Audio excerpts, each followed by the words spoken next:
A nossa conversa hoje vai ser com a Isamara Simas de Oliveira. Ela é supervisora da residência de otorrinolaringologia do HC. Ela é médica pela FMG e ela é mestre e doutora pelo programa de cirurgia e oftalmologia da UFMG também. Ela atualmente atua como otorrinolaringologista na clínica HC Coop, no otorrinolaringologista do Hospital Mater Dei e da Empresa Brasileira de Serviços Hospitalares. Meu nome é Carlos Eduardo, eu sou estudante de graduação do quinto período e eu vou estar conduzindo essa entrevista aqui hoje. Aí eu vou deixar espaço agora para você se apresentar, Isamara, falar um pouco. Já falou quase tudo aí da minha vida profissional. Mas é isso, eu fiz faculdade na UFMG, fiz medicina na UFMG, formei em 2008. Em 2009 comecei a residência no Hospital das Clínicas da UFMG, de otorrino, são 3 anos. Terminei no início de 2012. Aí entrei no mestrado em 2012, terminei, defendi o mestrado em 2014, entrei no doutorado e defendi o doutorado ano passado, tudo pela Faculdade de Medicina. Então, na verdade, aí já se vão 12 anos de história, né? 18 anos de história, né? De 2002 até hoje eu estou aí dentro do Hospital das Clínicas da UFMG, da Faculdade de Medicina. Realmente é a minha segunda casa. E eu sou supervisora da residência desde 2015, que foi quando eu entrei realmente como médica concursada pela EBSER, que é essa Empresa Brasileira de Serviços Hospitalares, que é uma empresa que já atualmente faz a gestão do Hospital das Clínicas e de vários hospitais universitários no Brasil. Esse concurso foi de 2014, a gente começou a ser convocado em 2015. E aí, como eu já estava também no serviço, mesmo como voluntária, logo que eu entrei, assim, 1 ou 2 meses depois, eu assumi a supervisão da residência. E até hoje eu tô lá. Uhum. É um lugar que eu adoro trabalhar, eu me sinto em casa mesmo, gosto do clima de trabalho, das pessoas, do corpo clínico, de todo mundo. E ser supervisora da residência realmente é muito estimulante, ver o residente chegando, geralmente recém-formados, recém-saído da faculdade, e aprendendo e realmente se tornando especialista e crescendo ao longo desses 3 anos, que acaba sendo muito tempo, né? Então, o que a gente vê realmente é ele se transformando de um recém-formado para um especialista, e isso é realmente muito gostoso de acompanhar de perto. Uhum. Isamara, a coordenação do ensino médico do DAB e todo o DAB é muito grato pela sua disponibilidade, sua proatividade em participar dessa segunda mostra de residências online, que vai ser feita de forma virtual, né, dessa vez. Uhum. A gente é muito grato mesmo, muito obrigado, em nome de toda a gestão do ensino médico. Achei super bacana a iniciativa. O ano passado eu não pude participar porque eu estava no finalzinho da gestação, estava bem no finalzinho mesmo. Então, eu mandei um representante no meu lugar, a doutora Ana Paula e o Caio, que era o residente da época, foram. Mas não fui realmente porque já estava difícil de sair de casa. Entendi. A primeira coisa que a gente queria que você falasse um pouco seria sobre a história da residência de otorrino no Hospital das Clínicas do UFMG e um pouco sobre a parte do processo seletivo, quantas vagas que abrem, como é que é a relação candidato-vaga, se é muito quanto concorrido seria. Na verdade, o Hospital São Geraldo, que é onde está, né, a residência de otorrino, que é um dos prédios do complexo de prédios do Hospital das Clínicas, ele é o prédio mais antigo do Hospital das Clínicas. Na verdade, a gente está fazendo 100 anos de Hospital São Geraldo, foi o primeiro prédio de todo o complexo. E aí, inicialmente, começou a residência de oftalmo, que é dentro também, né? Então, São Geraldo é residência de oftalmo e otorrino, são juntas. Então, a primeira foi a de oftalmo, com o professor Wilton Rocha, que é super, né, famoso nacionalmente, até internacionalmente. E depois que começou a residência de otorrino, então é um pouquinho mais recente. Diferente de outros serviços, assim, só porque eu estou lembrando, na maioria dos serviços, ou em alguns serviços que eu conheço, a residência de otorrino está ligada ao mesmo departamento da de cirurgia de cabeça e pescoço. No Hospital das Clínicas não é assim. Na verdade, no Hospital das Clínicas a gente está no mesmo prédio da residência de oftalmo, e a residência de cirurgia de cabeça e pescoço ele faz parte do que a gente chama de Instituto Alfa, que é junto com a cirurgia geral e cirurgia do aparelho digestivo. É por uma questão histórica mesmo, de formação. Então, a otorrino do HC não é totalmente junto com o departamento de cirurgia de cabeça e pescoço. A gente faz estágios na cabeça e pescoço, a gente tem contato com a equipe, mas não são dois departamentos unidos, como vários serviços de otorrino são. São 3 anos de residência, antigamente eram só 2, há mais de 10 anos passaram a ser 3 anos de residência, como várias residências que têm cirurgia associada, né, passaram a ser 3 anos, são 3 anos obrigatórios, e nós temos apenas 2 vagas.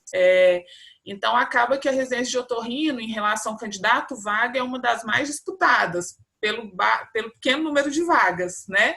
Então, geralmente está entre as primeiras, assim, acho que dermatologia, às vezes é a primeira, eu acho que o ano passado o otorrino foi a primeira, a relação candidato-vaga mais alta, e realmente pelo restrito número de vagas, não só no HC, mas em Belo Horizonte, né? Nós temos poucas vagas de residências credenciadas MEC para otorrinolaringologia. Então, é uma residência disputada por conta disso, então isso acaba aumentando um pouco a nota, né? Tem que ser uma nota um pouco mais alta, o currículo ser bem pontuado, porque realmente tem muita gente disputando a mesma vaga. Uhum. O que mais que você perguntou? que faltou falar? Essa primeira pergunta foi essa mesmo, todas foram respondidas. A outra pergunta é qual é a carga horária obrigatória, como que ela é cumprida e como que é na prática, contando todas as atividades que são realizadas, a dedicação de horas semanais para a residência de otorrino. Então, oficialmente, todo residente tem que cumprir no máximo, né? Tem que cumprir todas e no máximo 60 horas semanais. A carga horária da otorrino realmente é uma residência. No Hospital das Clínicas, a gente cumpre essas 60 horas, a gente não ultrapassa esse limite de horas, e acaba sendo, em relação se a gente for comparar com outras residências, até tranquila, porque basicamente ela funciona mesmo, serviços normais do otorrino, de segunda a sexta, de 7 às 19. Então, de forma geral, os ambulatórios, as cirurgias, tudo isso acontece de segunda a sexta, de manhã e de tarde, no máximo até às 19. A gente não tem no Hospital das Clínicas um plantão, então não tem porta aberta para receber urgência de otorrino, a gente não tem um plantão de otorrino. Então, a gente tem um estágio de pronto-socorro de otorrino que o nosso residente faz no Hospital João 23, que é na quinta-feira, né? Então, o plantão de quinta, de 7 às 19 no João 23, o nosso residente participa desse plantão, e aí é o contato que a gente tem com esse atendimento de urgência na otorrinolaringologia. Fora isso, a gente tem os pacientes que estão internados no hospital. Então, é claro que você tem alguma intercorrência com o paciente internado no hospital, um sangramento, alguma coisa, né? Porque em otorrino, uma das urgências mais frequentes é sangramento nasal, que é a epistaxe.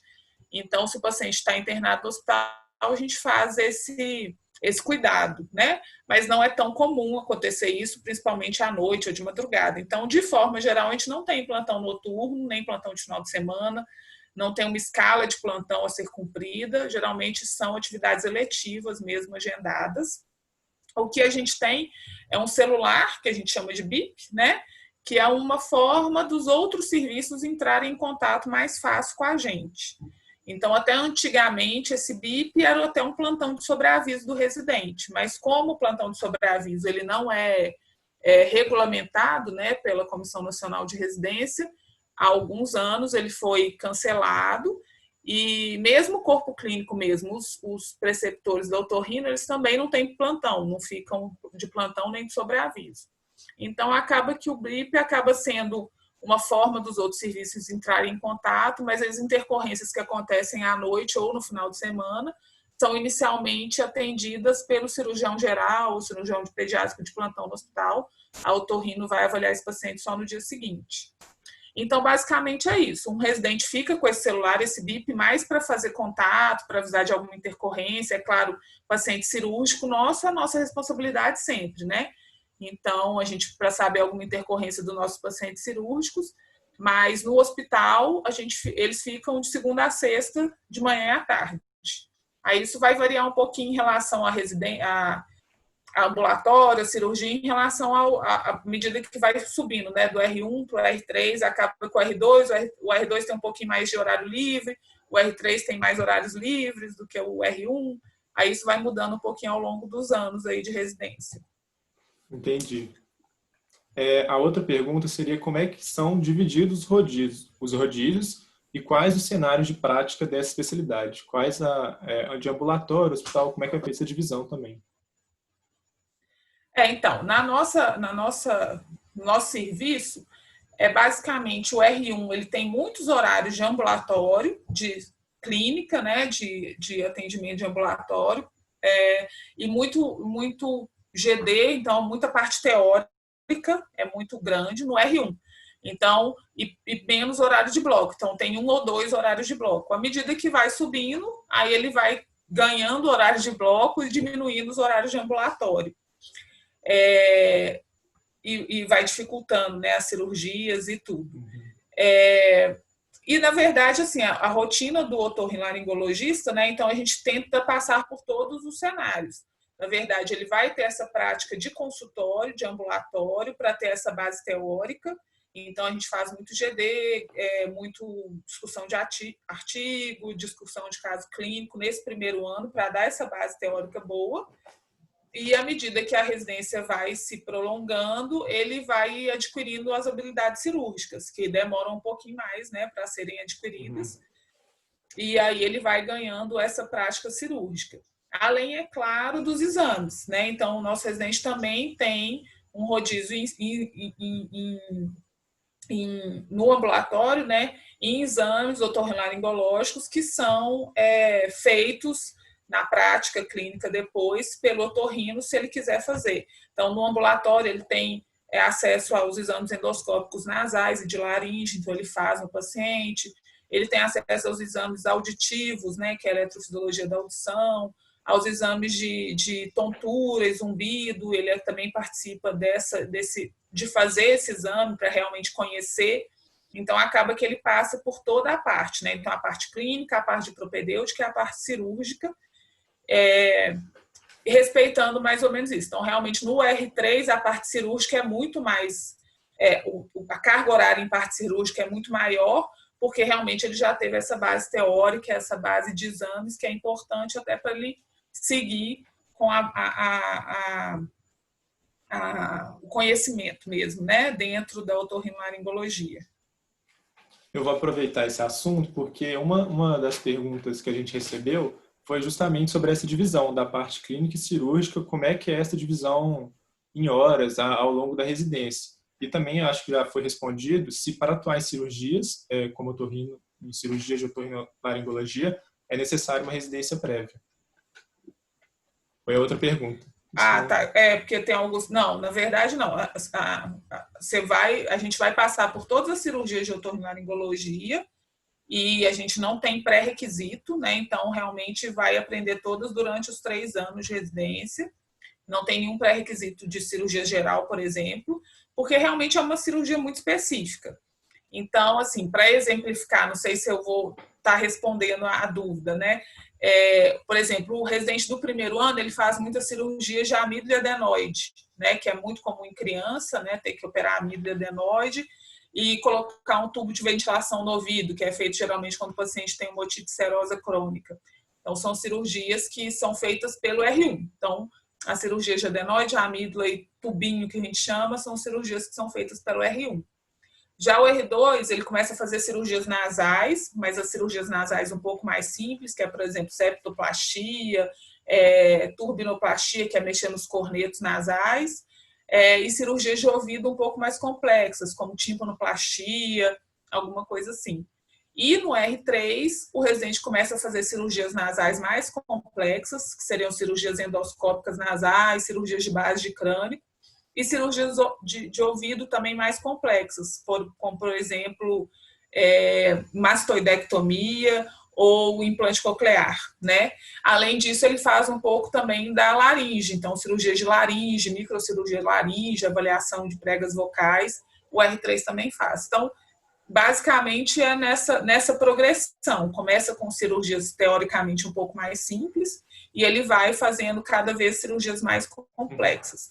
Mas passa por todas as cirurgias, né? Não precisa de um pré-requisito de outra residência.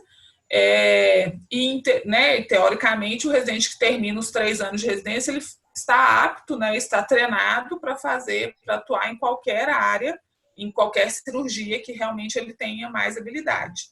O que acontece muito é que após a residência, atualmente, muitos fazem o que a gente chama de fellow, né, que é como se fosse uma pós-graduação depois da formação, depois do título de otorrino, que às vezes é para fazer um treinamento mais avançado, porque realmente o aprendizado cirúrgico ele é prolongado, né?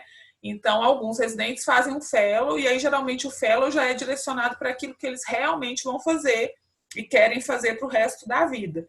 Então, vai fazer um fellow em otologia, então vai fazer cirurgia só de ouvido e aí vai se dedicar a isso. Mas tem vários otorrinos que terminam a residência e operam um pouquinho de tudo. Operam um pouco de amido-adenoide, um pouco de septo, um pouco de endoscópio, um pouco de ouvido, e aí assim vai. Mais comum hoje em dia é realmente se subespecializar, aí para uma área específica. Mas nada impede que ele faça um pouquinho de cada coisa. Ele tem essa formação durante a residência. Entendi. E sobre a questão da carga horária clínica e cirúrgica, ela é a mesma durante os anos? Qual que é a divisão em porcentagem, mais ou menos? Não, aquilo que eu tinha te falado. O R1, na verdade, ele fica quase 70% no ambulatório e tem uns 30% de cirurgia. Então, vamos supor, nos 10 períodos, né, da semana, que a princípio é de segunda a sexta, de manhã e de tarde, nos 10 períodos da semana, 8 são de ambulatório e 2 de cirurgia, para o R1. Para o R2 é mais ou menos 50-50. 50% ambulatório, 50% de cirurgia. E para o R3 muda, né? Para o R3 ele fica muito pouco no ambulatório, geralmente 2, 3 períodos só de ambulatório e o restante todo de cirurgia. Entendi. E eu vi que você já tinha começado a falar, queria saber um pouco mais sobre as principais áreas de atuação, as principais áreas. Na verdade, assim, hoje em dia são várias áreas de atuação do otorrinolaringologista, né? Não sei nem, sim, eu acho, talvez eu puxe a sardinha um pouco para o meu lado, se eu falar as principais áreas de atuação. Mas, assim, de forma geral, pensando assim nas que a gente vê mais, a gente tem a própria otorrinopediatra, pensando já, até fazendo um link com o que é feito durante a residência, né? Então, pensando nas cirurgias em si, a gente tem, por exemplo, otorrinopediatria, que é uma subespecialidade dentro do otorrino, ou uma área de atuação, que é o otorrino que vai trabalhar mais com crianças mesmo. Então, geralmente vai fazer mais cirurgia de adenoide, amígdala e tubim, que é mais comum em criança, né?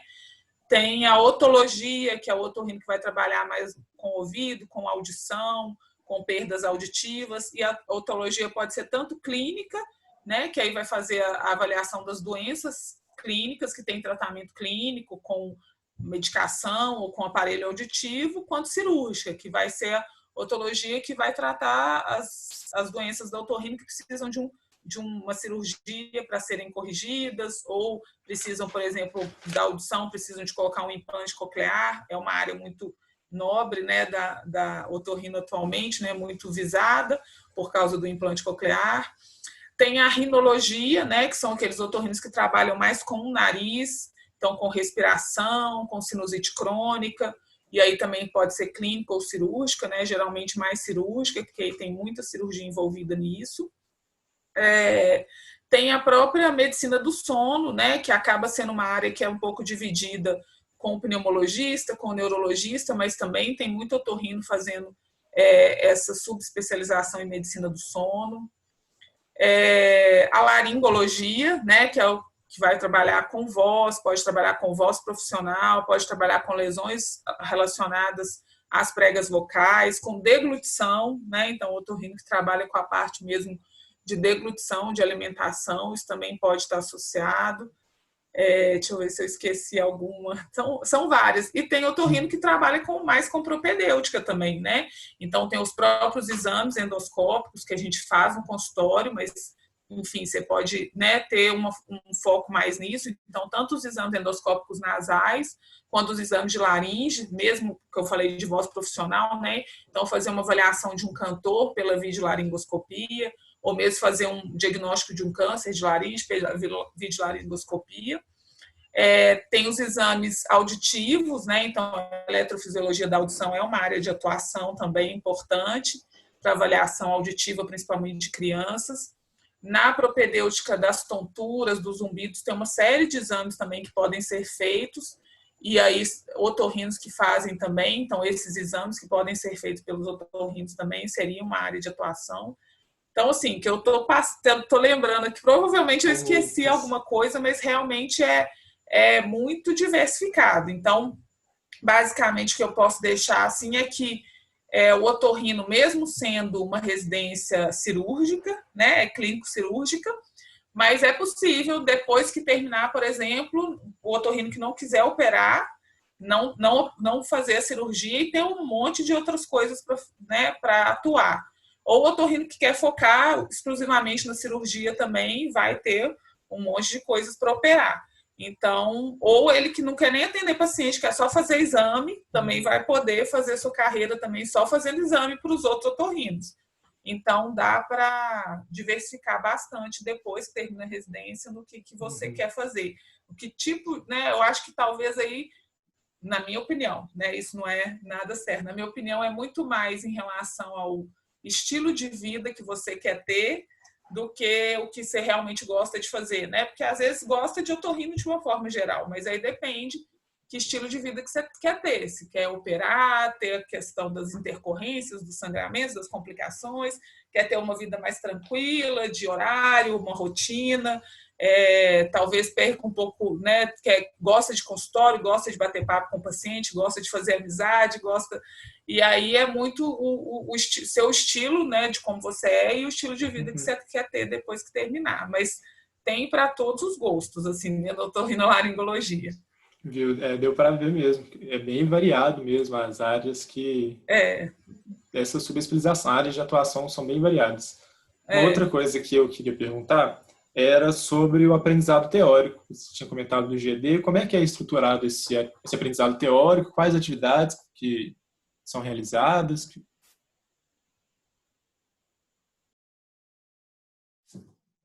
Oi? Então, a gente consegue... Uma coisa muito importante é que toda a atividade do residente dentro do Hospital das Clínicas da Otorrino, ele é sempre supervisionada por um preceptor. Apesar disso ser realmente uma condição obrigatória pela Comissão Nacional, a gente sabe que tem alguns lugares que isso não acontece. Então, acho que isso é importante de relatar, porque realmente é um ponto forte, o residente nunca fica sozinho. Então, todos os ambulatórios, todos os exames, todas as cirurgias, sempre tem um preceptor acompanhando. E a gente conseguiu estruturar o nosso serviço de uma forma que os ambulatórios eles estão organizados com os preceptores nas suas subespecialidades. Então, assim, para dar um exemplo, por exemplo, segunda de manhã é um ambulatório de estética facial, que foi até uma área de atuação que eu esqueci de falar. O otorrino trabalha questão estética também, então faz rinoceptoplastia, não só para respirar melhor, mas para deixar o nariz mais bonito também, é uma outra área de atuação. Mas o ambulatório de segunda de manhã é de estética facial. Então, para falar de rinoceptoplastia, de outras cirurgias de face, e aí lá estão os preceptores que têm essa subespecialidade. Então, geralmente os GDs são feitos durante o ambulatório, geralmente no início do ambulatório, então é marcado 7, 7h30, e aí faz uma discussão aí de 40 minutos, 1 hora, e depois começa o atendimento. Na maioria das vezes é no início do ambulatório, em alguns é no final do ambulatório. E aí eles são tanto de GDs, que são grupos de discussão, que às vezes o residente apresenta o tema, depois que ele estudou, faz uma apresentação e depois é discutido, quanto também uma discussão de um artigo científico recente que saiu, uma coisa interessante, ou o próprio preceptor dá a aula e depois discute o tema, ou às vezes um caso clínico interessante que alguém atendeu e ficou na dúvida e quer discutir, geralmente é baseado nisso. Então, quase todos os ambulatórios têm GDs. Como o R1 fica em quase todos os ambulatórios, o R1 que participa da maioria dos GDs. E aí, a partir do R2, diminui um pouco o ambulatório e diminui os GDs. E é mais ou menos isso. Aí, na segunda-feira, por exemplo, a estética facial, de manhã, à tarde, é um ambulatório de otologia, então estão os preceptores de otologia. Na terça-feira de manhã, é tontura, né, zumbido e tontura. À tarde, é estomatologia, que é outra área de atuação que eu tinha esquecido. Enfim, aí a gente consegue realmente direcionar tanto os pacientes, né? Então, os pacientes com queixas, por exemplo, de tontura, eles são direcionados para esse ambulatório específico e lá estão um ou dois, na maioria das vezes, 2 preceptores com essa subespecialidade e são feitos os GDs nesses temas e são atendidos os pacientes com essas queixas e tem os preceptores da subespecialidade para discutir os casos. Então, realmente, a gente consegue estruturar bem direitinho aí todos os temas mais importantes da otorrino dentro desses ambulatórios. Então, as discussões geralmente acontecem dentro do ambulatório. E a orientação ao residente é sempre essa, assim, acaba que o R3 ele já tem uma independência maior, um conhecimento melhor, então a gente deixa ele um pouco mais solto. Mas o R1, por exemplo, a gente fala, ele não libera nenhum paciente sem discutir com o preceptor, né? Então, ele atende o paciente, avalia, faz o exame clínico, chama o preceptor, discutem o caso, examinam juntos, tomam conduta juntos e liberam o paciente depois dessa discussão. Então, acaba que também cada paciente é um aprendizado teórico, né? Então, é mais ou menos por aí assim que funciona. Aí agora, sobre o preceptor que está sempre presente, uma pergunta também que se tem é sobre como é que é a relação do aluno com o preceptor, essa questão de hierarquia, a evolução da autonomia do residente, né, que você já falou agora, e também quais as principais dificuldades que você teve como residente, as mais individual também. Na verdade, assim, a otorrino do Hospital das Clínicas, a relação entre os preceptores e os residentes é ótima. Eu fui residente, né? Agora eu sou preceptora, mas eu estive como residente. Então, é claro que há uma hierarquia, e eu acho que a hierarquia realmente é importante, né? Alguém tem que ser responsabilizado pelo cuidado com o paciente. Então, a hierarquia, o mais importante dela é exatamente isso. Então, há uma hierarquia tanto entre os residentes, né? Quanto entre o preceptor e o residente. Mas, de forma nenhuma, é uma hierarquia que gere qualquer desconforto ou qualquer atrapalhe de alguma forma a relação, né? A gente nunca teve nenhum problema grande com isso. Os preceptores de otorrino, na minha época, durante muito tempo, a maioria deles eram professores da UFMG, né? Então, professores da Faculdade de Medicina. Eles ainda estão lá, graças a Deus, que todos são muito bons, mas com esse concurso, que foi até o concurso que eu fiz da EBSER, entraram médicos do Hospital das Clínicas. Então, hoje em dia, o corpo clínico é constituído por professores da UFMG e por médicos contratados do Hospital das Clínicas, que no contrato de trabalho tem também a função e a obrigação com ensino, pesquisa e extensão. Então, todos do corpo clínico estão lá para atender paciente, para fazer assistência ao paciente do SUS e para formar residentes, né? E aí essa relação, de forma geral, vai muito bem. E é um clima bom de trabalho, na verdade, assim, os otorrinolaringologistas, de forma geral, são muito simpáticos. A gente brinca que cada especialidade tem um jeitão. A gente não sabe se é o jeito da pessoa que escolhe a especialidade ou se a pessoa, depois que entra na especialidade, acaba tomando o jeito daquela especialidade. Mas, de forma geral, realmente, os otorrinos, na maioria dos serviços, são alegres, a gente gosta de fazer festa, tudo, né? Um aniversário é sempre um motivo para fazer um bolinho ali, comemorar. A gente está sempre rindo, brincando um com o outro, a relação é muito tranquila, não é nada tensa, nada estressante, é realmente muito suave. Entendi. Durante a minha residência... Oi. Licença, só interromper rapidinho, desculpa. Queria aproveitar para, quando você falar das dificuldades da residência, também falar como é que foi o seu processo de escolha para essa residência. Na verdade, eu caí de paraquedas no otorrino. Na verdade, eu entrei na faculdade de medicina para fazer oncologia. Eu fiz medicina para ser oncologista. Então, durante todos meus 6 anos, eu fiz vários estágios em oncologia. Então, eu fiz estágio na Oncologia da Santa Casa, fiz estágio, até iniciação científica, eu fiz no laboratório que mexia com câncer de mama. Então, voltei meu aprendizado todo para isso. E aí, no finalzinho, no 10º período, meio que caiu a ficha que eu ia lidar só com paciente que tinha câncer. Assim, eu acho que eu nunca tinha parado para pensar nisso, sei lá por quê. Eu achava muito bacana a parte do diagnóstico oncológico, né? Mas não, o oncologista ele já trata o paciente que já tem o diagnóstico oncológico, né? E aí eu achei exatamente isso. Eu achei o clima de trabalho e o que lida um oncologista muito pesado, muito tenso, muito estressante. E aí eu fui meio que desistindo. Por sorte, eu tinha feito vários estágios na área, então isso também me mostrou que não era a vida que eu queria ter daí para frente. E aí eu desisti da oncologia e fiquei meio perdida, sem saber o que eu queria. E aí eu fiz uma matéria optativa, que na época tinha optativas que você podia escolher, mudou muito a grade curricular, então não sei como é que está hoje em dia.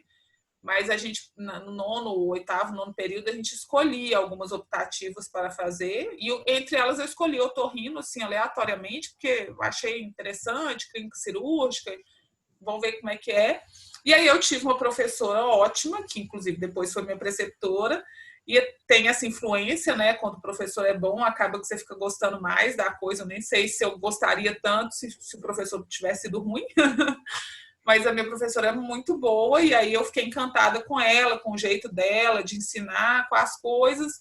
Só que aí eram só 2 vagas, eu fiquei pensando, gente, 2 vagas, eu nunca fui a melhor aluna da turma, eu não vou passar nesse negócio, né? Mas fiquei com aquilo na cabeça, fui para o internato rural, meio que desestressei. E aí, na época de fazer a matrícula, eu fiquei na dúvida. Eu gostava muito de pediatria, mas eu não gostava de dar plantão. Nunca gostei de urgência, nunca gostei de plantão. Então, acho que a escolha da especialidade não é mais ou menos o que eu já falei. Eu acho que não é só pelo que você gosta de fazer, é pelo estilo de vida que você quer ter. Eu sabia que eu não queria dar plantão de urgência. Eu não gosto de urgência, não lido bem com urgência. E eu não queria dar plantão. E é muito difícil um pediatra, nem no início da carreira, não dar plantão. Quase todo pediatra, pelo menos no início, vai ter que dar plantão. Então, eu queria fazer pediatria, que eu gostava de tratar crianças, mas eu sabia que eu não queria dar plantão. E aí eu lembrei do otorrino. Otorrino eu trato crianças também, né? Então, eu tenho contato com criança, então seria uma coisa que eu ia fazer o que eu gosto, mas sem ter que dar esses plantões de urgência de pediatria. Como eram só 2 vagas, eu falei, mas eu não vou passar nesse negócio, tem só 2 vagas, mas resolvi fazer. Eu falei, vou fazer inscrição, nem que seja para ver como é que é a prova. Não vou passar mesmo, mas aí se eu quiser mesmo, ano que vem eu estudo direito e faço e defino o que eu quero. Não tinha dado muito tempo de pensar no assunto, porque eu estava focada na oncologia, então era pouco tempo para decidir. E aí eu fiz a inscrição, fiz a prova e passei. Aí quando eu passei, aí eu entrei e graças a Deus adorei, mas realmente eu caí de paraquedas. Quando eu entrei no otorrino, eu não sabia nem o que o otorrino operava. Então, eu sabia o que eu tinha tido lá na minha matéria optativa, que foi muito mais a parte clínica, mas a parte cirúrgica mesmo, otorrino, eu não sabia nada, eu não sabia nem que eu operava a amígdala adenoide. Aí eu realmente caí de paraquedas, mas adorei, assim, eu acho que foi a melhor escolha, desde o início eu gostei muito, e não me arrependo de ter feito aquela inscrição meio assim, só para ver como é que era a prova. Uhum. Foi ótimo. E que mais? Durante a minha residência, eu tive ótimos amigos, né? Hoje em dia, meus melhores amigos, eu na faculdade de medicina, eu achava que os meus últimos melhores amigos seriam da faculdade de medicina, que eu acho que depois que a gente entra no mercado de trabalho, fica mais difícil fazer amizade. Mas eu tive a oportunidade de fazer grandes amigos, então meus R-, né? Eu era R3, meus R2, meus R1, hoje em dia são meus amigos até hoje. Grandes amigos, então realmente era uma turma muito boa. Mas é claro que eu tive problemas, né? Os maiores problemas eu tive, mas é com a questão do estresse. Acaba sendo, realmente, são 3 anos muito intensos.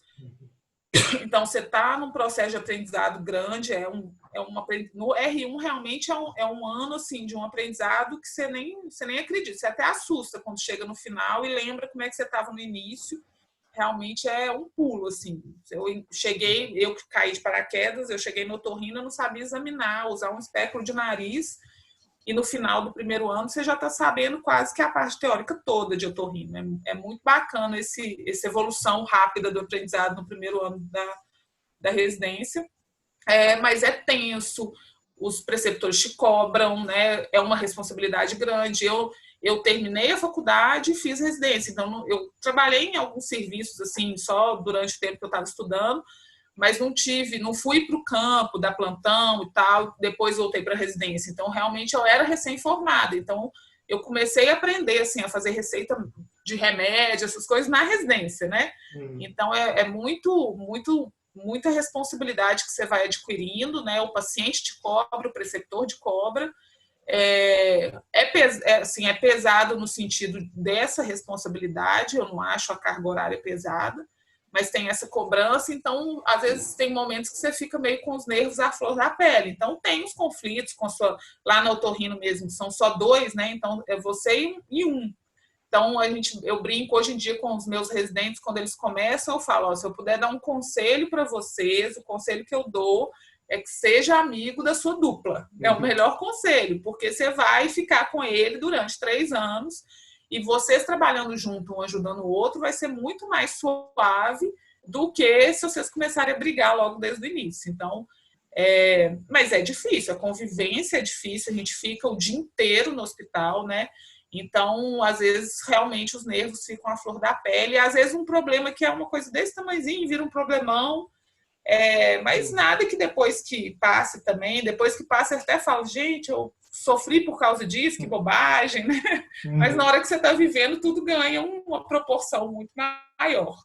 Mas foi isso, assim, fora são coisas, eu acho que são inerentes mesmo à situação, nada muito sério. Então, eu acho que é só isso, é manter um bom relacionamento com a sua dupla, vai te garantir esses 3 anos aí super tranquilos.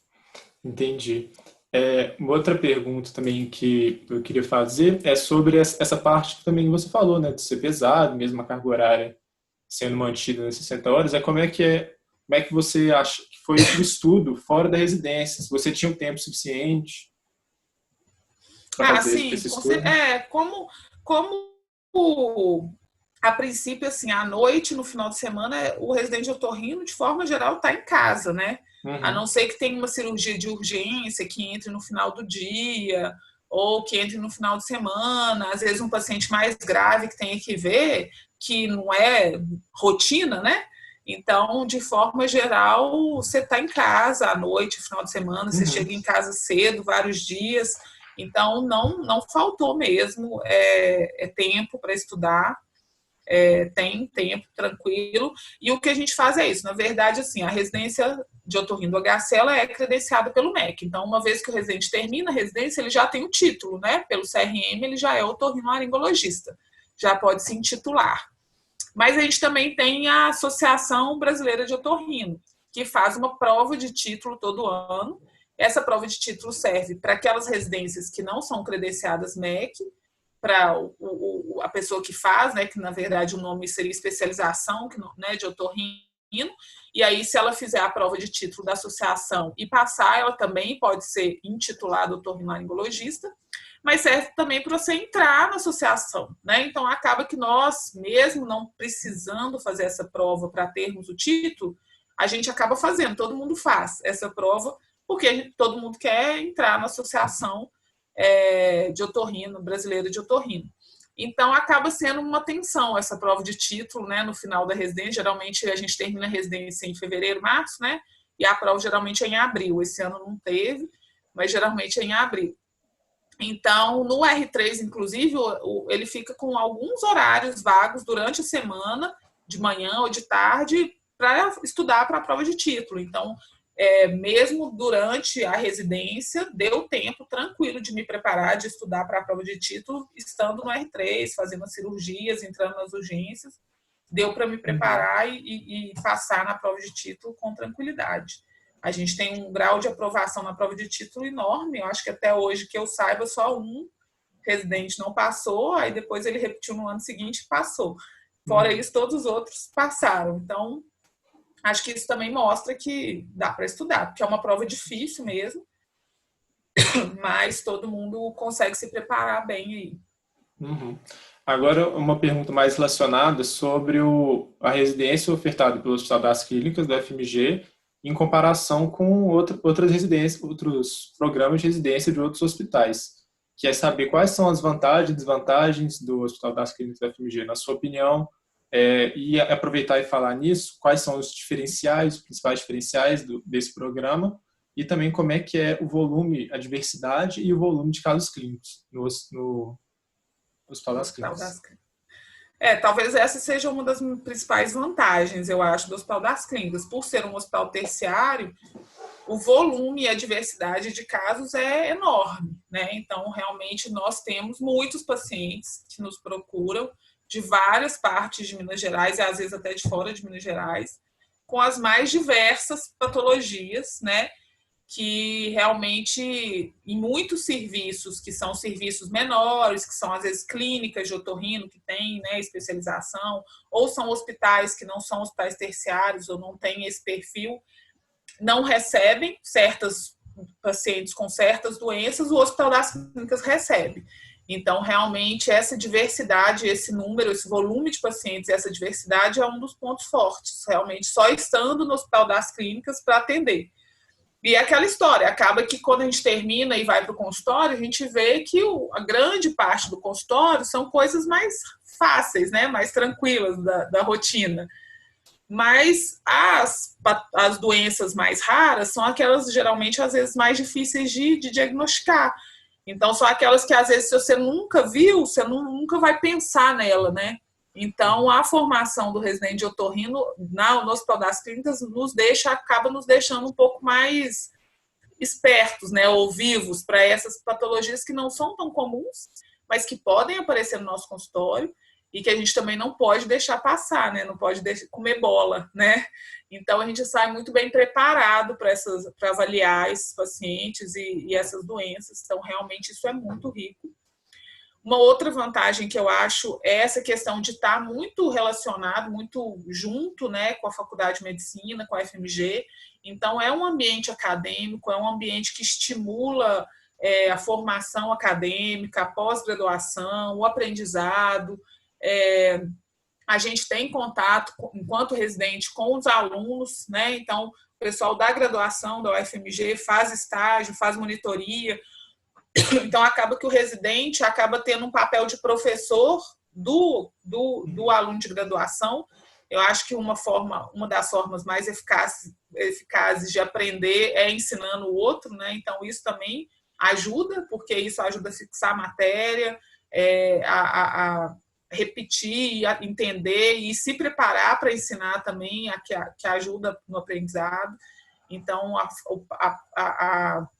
a questão de estar inserido dentro de uma universidade pública, federal, é realmente ótimo, no meu ponto de vista, por conta disso. O corpo clínico, que é um corpo clínico excelente, são os professores da UFMG, da medicina, que são pessoas, referências nacionais, né? Então, a gente tem o privilégio de conviver com essas pessoas no nosso dia a dia e de aprender sempre com eles, né? Nós, preceptores, aprendemos com eles e os residentes também aprendem bastante. O que? Só falei vantagens, né?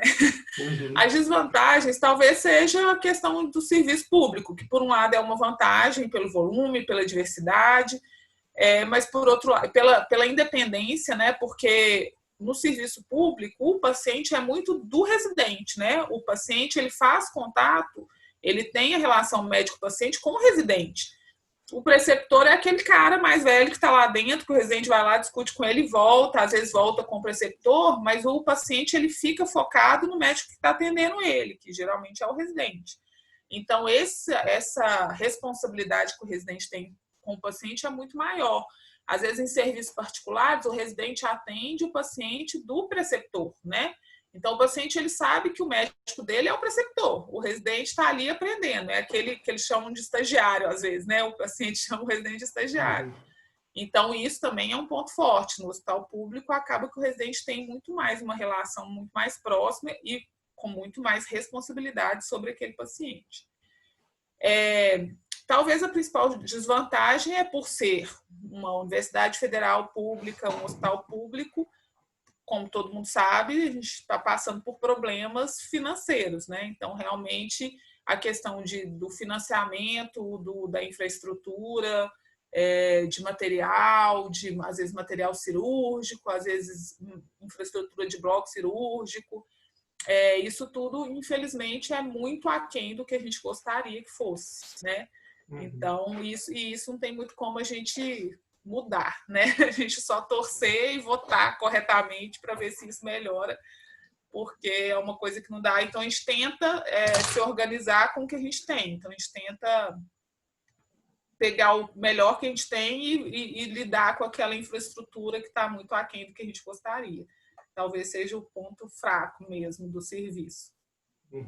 Passando já mais para o finalizando, né, essa entrevista, queria perguntar sobre como é que é o mercado de trabalho após a residência, foi uma demanda dos alunos também, e como seria essa diferença de mercado de trabalho e de retorno financeiro caso seja optado por não realizar a prática cirúrgica, restrito a clínica e exames. Então, o mercado de trabalho, da mesma forma que tem, né, as sub-áreas, ele é bem diverso. Então, assim, tem muitas opções, né, no mercado, não está saturado em relação à otorrinolaringologia, pensando em Belo Horizonte ou em Minas Gerais, não é saturado. Eu acho até por ter poucas vagas, né, de residência, então a cada ano, em Belo Horizonte mesmo, assim, pensando por alto, talvez eu erre para mais ou para menos, mas devem ter 6, 7 residentes, né, credenciados MECs formando todo ano, né? Então são poucos, né? Não são tantos residentes que são jogados aí no mercado de trabalho todo ano em Belo Horizonte, né? No interior tem algumas residências também, mas não são muitos. Então não é um mercado saturado, tem oportunidade de trabalho, então eu posso falar pelos nossos residentes, né? Nossos ex-residentes dos últimos anos, todos eles estão trabalhando, estão se ajeitando aí no mercado de trabalho. É claro que, como acho que qualquer especialidade, se você opta por ir para o interior, você tem mais oportunidades e talvez, pensando em ganho financeiro, talvez você consiga mais rápido, né, um ganho financeiro maior quando vai para o interior.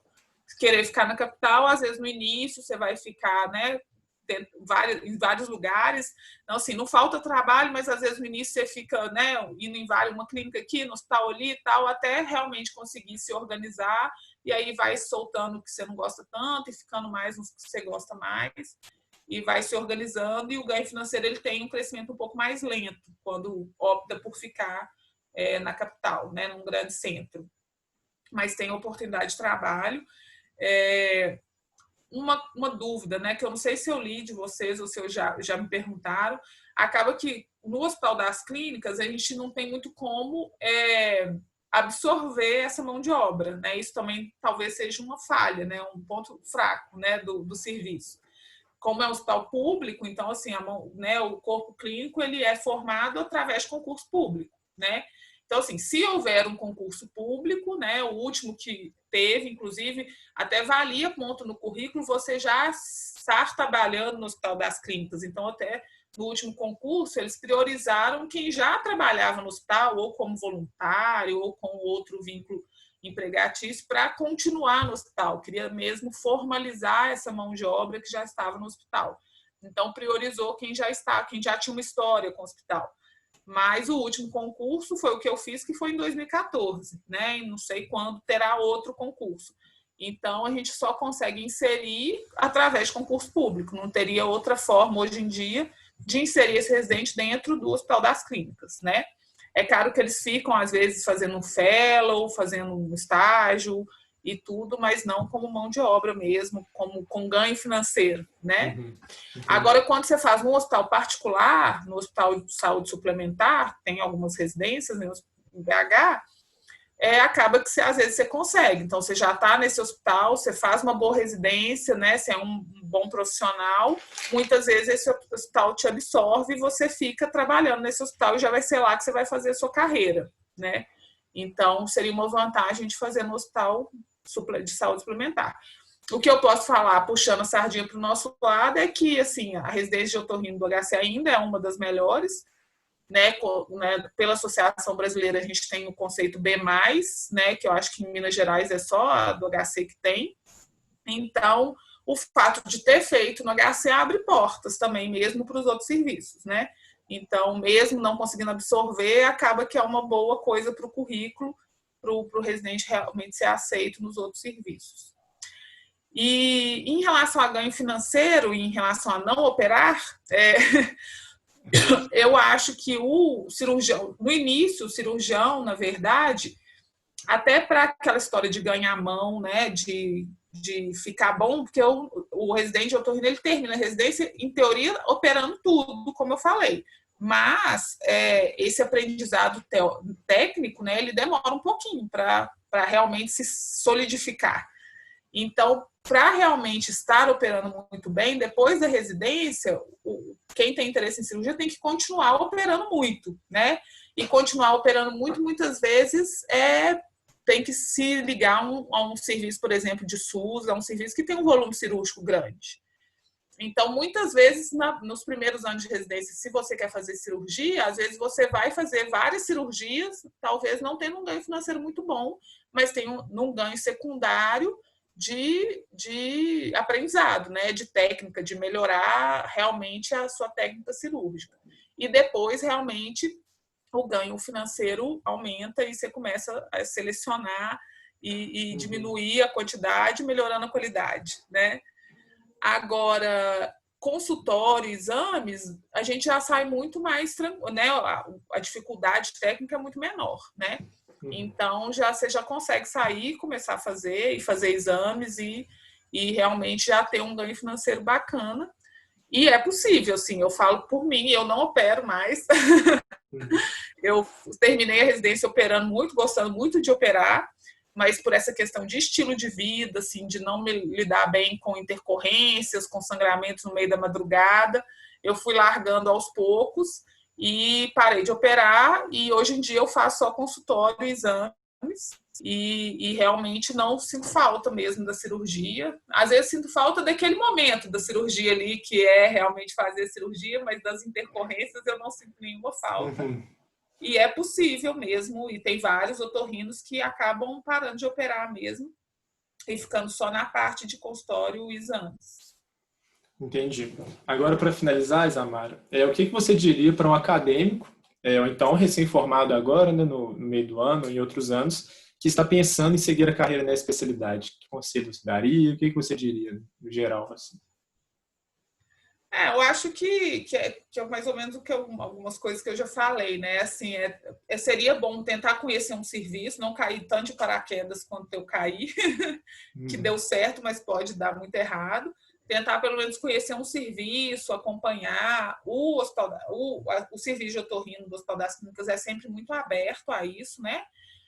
Infelizmente, no momento, a gente está, né, passando por essa pandemia, mas, de forma geral, a gente recebe vários alunos para conhecer, para saber como é que é, para conversar. Se tiver dúvida entre uma e outra, vai num serviço, vai no outro serviço, porque eu acho que tem muito isso, do perfil, do jeito que você é, e eu acho que talvez seja pensar nisso, pensar no tipo de vida que você quer ter depois que você terminar a sua especialização e realmente for para o mercado trabalhar como médico especialista.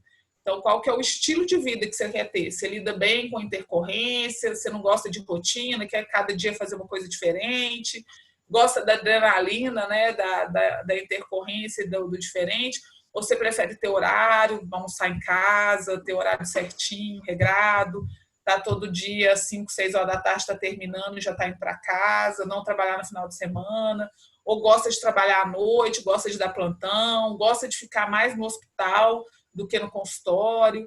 Eu acho que mais do que realmente pensar no que gosta de fazer, é claro que é importante, mas dentro disso, tentar pensar que tipo de vida que você quer ter depois que você terminar a sua residência e for ser especialista aí no mercado. Entendi. Antes de finalizar, eu só queria voltar numa pergunta, porque acabou que falou muito, mas só para deixar bem respondidazinha mesmo, que é sobre os plantões que é feito na residência. Durante a residência tem muitos plantões, como é que seria essa rotina de um dia de plantão na otorrino? Na verdade, não. Porque como a gente não tem um serviço de urgência de otorrino, a gente não tem plantão, né? Então, não tem plantão de otorrino no Hospital das Clínicas. A gente tem um plantão, que é o estágio, na verdade, que o R1 faz no Hospital João de Três, que é no serviço de otorrino do Hospital João de Três, às quintas-feiras, de 7 às 19. É o único plantão oficial que o residente faz durante toda a residência. Fora isso, é só ambulatório e cirurgia. Então, realmente, plantão, que ele tem que chegar às 7, embora às 19, ou chegar às 19, embora às 7, não tem. Durante os 3 anos do serviço de otorrino, não tem plantão. Pela estrutura do serviço de otorrino do Hospital das Clínicas. Em várias outras residências da cidade tem. Mas pela estrutura mesmo, como o serviço não tem um atendimento de urgência, uma porta aberta para receber casos de urgência, não tem, nem os preceptores fazem plantão, né, no Hospital das Clínicas. Então, não tem plantão de preceptor, não tem plantão de residente também, não. É só esse estágio na urgência do João 23. Então, vai chegando ao fim a entrevista. Queria agradecer de novo a Isamara pela disponibilidade, por estar realizando essa entrevista com a gente. Agradecer também quem viu até o final. E é isso. Muito obrigado, Isamara. Boa noite. De nada, as ordens, e fico à disposição. Se depois que toda essa pandemia passar, alguém quiser ir lá no Hospital das Clínicas conhecer o serviço, está de portas abertas.